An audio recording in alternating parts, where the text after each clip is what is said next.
نصيحة النهاردة: ما تدعيش على نفسك، لأنها ممكن تكون ساعة إجابة.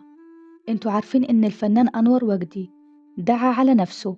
تعالوا أقول لكم القصة. الفنان أنور وجدي كان من أسرة فقيرة جدا، وما كانوش لاقيين ياكلوا. لما دخل التمثيل كان بيشتغل كومبارس في مسارح وسط البلد. لما كان أنور وجدي بيعدي من قدام مطعم الفراخ وكان بيشم الريحة، كانت أمنيته في حياته إنه ياكل فراخ. وفي يوم المخرج كان راضي عنه واداله 5 جنيه بحالها علشان يجيب فرخة. فرح أنور وجدي جدا وجري اشترى فرخة وأكلها.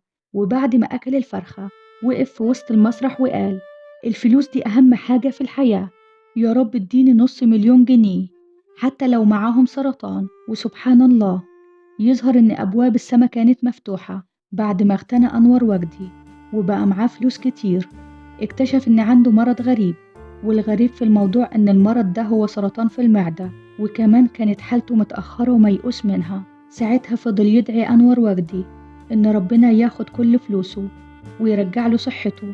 لكن مات أنور وجدي يوم 14 مايو سنة 1955 بعد معاناته من المرض.